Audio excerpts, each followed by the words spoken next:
Shalom, Bu Resti dan teman-teman semua. Jadi hari ini kami kelompok 4 akan menjelaskan mengenai gelombang elektromagnetik dan salah satu penerapannya yaitu gelombang mikro. Selamat mendengarkan. Jadi gelombang elektromagnetik itu adalah gelombang yang gabungan antara medan magnet dan medan listrik yang saling berosilasi atau saling bergerak bolak-balik. Jadi makanya cuma bisa dipakai kalau pakai listrik AC bukan DC.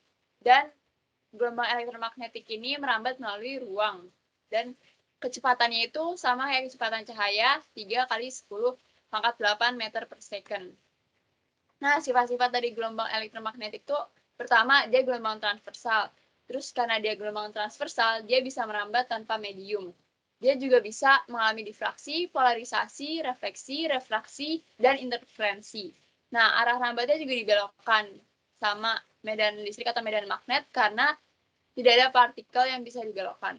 Nah, terus yang kelima, terjadi perubahan medan magnet dan listrik secara terus-menerus. Seperti yang sudah dibilang tadi, karena arusnya bolak-balik, jadi ya medan magnet dan medan listriknya juga berubah-berubah tuh.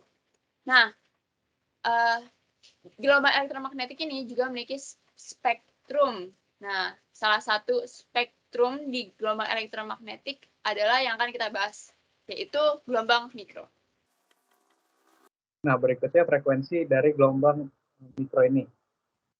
Ya rentangnya itu 1 GHz sampai 300 GHz. Nah, di rentang itu dibagi-bagi lagi. Itu namanya pita atau band. Nah, itu yang pertama tuh ada long band atau L band 1 sampai 2 GHz, S band atau short band 2 sampai GHz, compromise band 4 sampai 8 GHz, X band atau crosshair band itu 8 sampai 12 GHz, Kurz band, Kurz under itu Kurz itu bahasa Jermannya pendek, jadi di bawah pendek itu, jadi 12 sampai 18 GHz. Nah, Kurz band itu 18 sampai 27 GHz, Kurz above band itu 27 sampai 40 GHz, E band itu 40 sampai 75 GHz, W band 75 sampai 110 GHz, millimeter band 110 sampai 300 GHz. Nah, berikutnya panjang gelombang. Panjang gelombangnya itu berkisaran 30 cm sampai 1 mm. Nah, ini sesuai rentang frekuensinya tadi yang 1 GHz sampai 300 GHz. Karena kan panjang gelombang itu berbanding terbalik dengan frekuensinya. Jadi 30 cm itu sama dengan 1 GHz. Nah, bagaimana dengan periodenya? Periodenya juga sama kayak panjang gelombang. Itu juga berbanding terbalik dengan frekuensinya. Jadi tinggal dibalik aja 1 per frekuensi. Kemudian energi gelombang mikro ini memiliki energi foton yaitu sebesar 1,24 mega elektronvolt sampai 1,24 mikroelektronvolt. Jadi energi foton itu sendiri adalah sebuah pakai energi radiasi elektromagnetik yang biasanya juga terdiri dari untuk semua energi tertinggi sampai ke rendah. Lalu energi gelombang mikro ini tidak terionisasi dan memiliki rentang frekuensi sebesar 3 GHz sampai 30 GHz atau disebut juga dengan super high frekuensi atau disingkat dengan SHF. Lalu energi ini dibangkitkan ketika elektron-elektron yang berosilasi pada frekuensi yang tinggi, yang kemudian akan merambat dengan bantuan pandu gelombang. Nah, panduan gelombang ini berfungsi untuk menyalurkan energi elektromagnetik dengan bantuan perantaran gelombang dengan tabung pipa konduktor. Lalu energi elektromagnetik yang serap itu akan menghasilkan energi panas. Dan kemudian gelombang mikro yang diserap itu akan muncul efek pemanasannya terhadap suatu benda. Contoh nyatanya yang paling sederhana itu adalah makanan yang diserap oleh gelombang mikro yang kemudian akan diproduksi, menghasilkan panas. Nah, itu salah satu contoh dari oven microwave. Nah, selanjutnya kami akan membahas tentang aplikasi gelombang mikro dalam kehidupan sehari-hari. Nah, yang pertama ada microwave. Seperti yang udah Ferinda bilang tadi, gelombang mikro itu bisa memiliki kemampuan untuk memanaskan. Microwave oven ini pertama kali diciptakan oleh Percy Spencer. Nah, ini dia tidak sengaja menemukannya. Jadi, pas dia lagi nyoba magnetron, menguji magnetron, ternyata coklat yang ada di kantong dia itu meleleh. Nah, dari sini dia coba eksperimen lagi pakai makanan lainnya, dan ternyata beneran gelombang elektromagnetik itu bisa menimbulkan panas. Akhirnya dia buatlah microwave sebagai berikut. Nah, jadi gelombang elektromagnetiknya itu akan ditangkap, akan dikurung di dalam metal-metal microwave. Nah, jadi gelombang elektromagnetiknya ini akan dikurung. Nah, kemudian sehingga gelombang itu bisa terus bergerak di dalam bidang di sini dan tidak akan berhenti sampai dari sumbernya sendiri yang tadi itu dimatikan. Nah, dari sinilah terbentuk resonance cavity.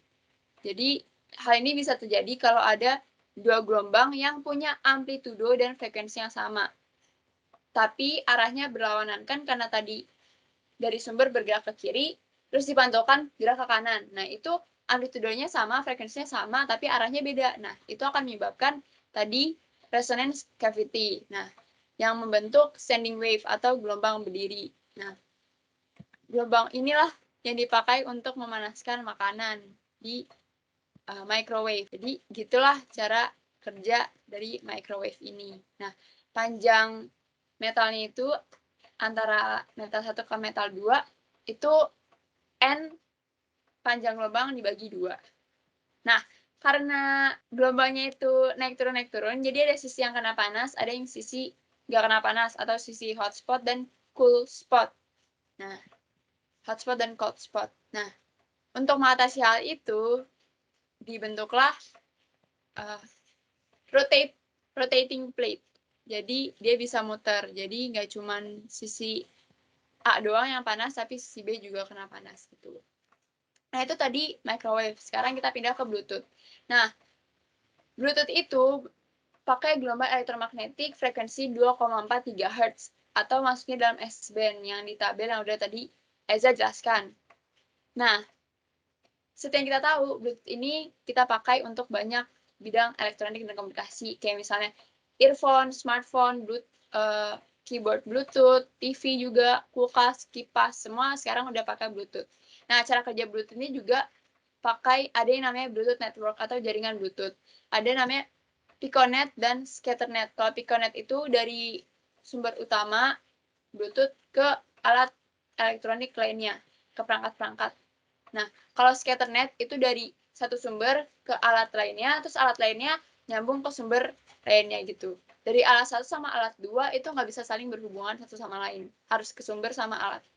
Nah, dari Bluetooth kita masuk ke penerapan ketiga, yaitu mmWave radar. Nah, jadi radar itu menggunakan frekuensi frekuensi antara 110 sampai 300 GHz yang masuk dalam microwave atau gelombang mikro. Nah, ada juga yang menggunakan 26 GHz. Nah, mmWave radar ini dipakai untuk kebutuhan transportasi. Kita tahu kalau sekarang mobil bisa berkemudi sendiri tanpa harus kita goyangin setirnya. Nah, itu yang dipakai buat mendeteksi sekitar itu adalah radar yang dipakai di mmWave ini. Nah, kita coba lihat cara pakainya. Nah, jadi ada chip kecil. Nah, dari situ, bisa mendeteksi secara spesifik nih. Ini mobil, ini motor, ini manusia, ini box, ini hujan, ini lagi berkabut, ini lagi terang, ini jembatan. Nah, itu semua bisa diketahui melalui mmWave radar ini. Nah, kemudian sekarang kita akan menjelaskan tentang dampak positifnya. Oke, sekarang saya akan jelaskan dampak dari gelombang mikro. Nah, terdapat dua dampak yang ditimbulkan dari gelombang mikro, yaitu dampak positif dan negatif. Nah, dari dampak positifnya sendiri yaitu sebagai berikut. Yang pertama, sebagai salah satu pemanas makanan, yaitu kita tahu bahwa radiasi yang diciptakan dari gelombang mikro tadi dijelaskan adalah energi panas, sehingga dimanfaatkan dalam teknologi oven microwave. Nah, yang kedua yaitu dimanfaatkan pada teknologi radar. Nah, radar sendiri dapat digunakan sebagai salah satu cara berkomunikasi atau mencari informasi karena radar memiliki frekuensi yang besar sekitar 10⁻10 Hz. Nah, yang ketiga yaitu digunakan sebagai alat pembawa informasi. Nah, Jadi karena gelombang mikro ini merupakan frekuensi yang operasinya sangat tinggi, artinya mereka dapat membawa sejumlah besar informasi sehingga dimanfaatkan sebagai pembawa informasi. Selanjutnya dapat digunakan sebagai alat komunikasi antara antariksa dan satelit. Karena komunikasi antar bumi dan antariksa itu menggunakan frekuensi gelombang yang sangat besar sehingga dibutuhkan gelombang yang frekuensinya besar seperti gelombang mikro. Nah, selanjutnya itu hanya membutuhkan sedikit repeater. Artinya gelombang ini tidak membutuhkan banyak repeater untuk memancarkan gelombangnya. Nah, ini dapat berdampak pada orang-orang yang memanfaatkan gelombang ini, seperti misalnya berdampak pada anggaran, lalu lahan, dan lainnya, sehingga tidak mengeluarkan banyak anggaran dan tidak memakan banyak lahan untuk membangun suatu repeater. Next. Selanjutnya itu saya akan bilang, sedangkan dari dampak negatifnya itu untuk gelombang mikro ini lebih kepada kesehatan dari seseorang yang terpapar dengan gelombang mikro ini. Nah, yang pertama seperti yang kita lihat yaitu bersifat karsinogenik. Sebenarnya apa sih bersifat karsinogenik itu?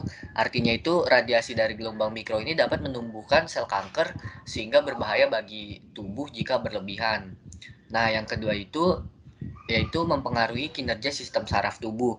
Nah, jadi dari radiasi gelombang mikro ini dapat menyebabkan efek stres nih pada kinerja otak manusia, sehingga hal ini akan terasa jika efek stres ini akan lebih terasa itu jika kita berdekatan langsung atau terlalu dekat dengan dan juga berlama-lama nih dengan sumber radiasi seperti pemancar dan lainnya, sehingga itu sangat berbahaya bagi kesehatan tubuh manusia.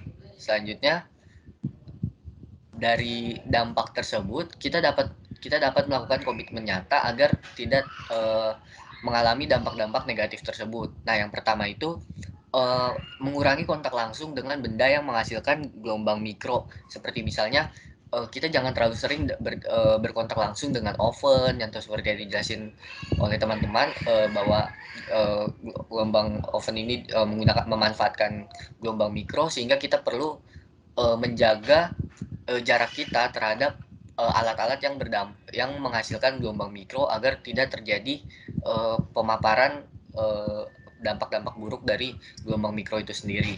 Nah, yang kedua adalah menutup atau menjaga sumber radiasi dengan teknik shielding. Jadi, teknik shielding ini merupakan sebuah praktek atau cara mengurangi atau memblokir medan elektromagnetik, yaitu gelombang mikro ini, di ruang dengan penghalang. Jadi penghalangnya ini terbuat dengan bahan konduktif atau magnetik. Nah, kemudian yang ketiga, melakukan penjagaan peralatan yang menghasilkan gelombang mikro dengan kalibrasi. Nah, kalibrasi ini merupakan sebuah tata cara atau teknik menjaga suatu instrumen atau alat dengan mengukur kondimen dari alat tersebut. Nah, dengan kata lain, kita perlu mengkalibrasi ulang atau mengkalibrasi radiasi dari alat yang menghasilkan radiasi gelombang mikro agar radiasi yang dihasilkan itu akan tetap terjaga. Kayak misalnya kita melakukan kalibrasi terhadap oven yang ada di rumah agar radiasi yang diciptakan oleh oven pada rumah kita tidak berlebihan atau rusak atau gimana, sehingga kita tidak terkena dampak buruk dari radiasi gelombang mikro tersebut. Nah, dari gelombang mikro ini kami juga mendapat pelajaran kalau kami bersyukur karena Tuhan sudah menciptakan gelombang yang bisa berguna di kehidupan manusia sehari-hari. Kita bisa membantu hidup kita dan jadi lebih mudah. Tapi tetap aja ada sisi buruknya karena kita makhluk yang berdosa, kita manusia berdosa, kita hidup di dunia yang berdosa. Jadi segala apapun itu yang punya sisi positif pasti punya sisi negatifnya juga.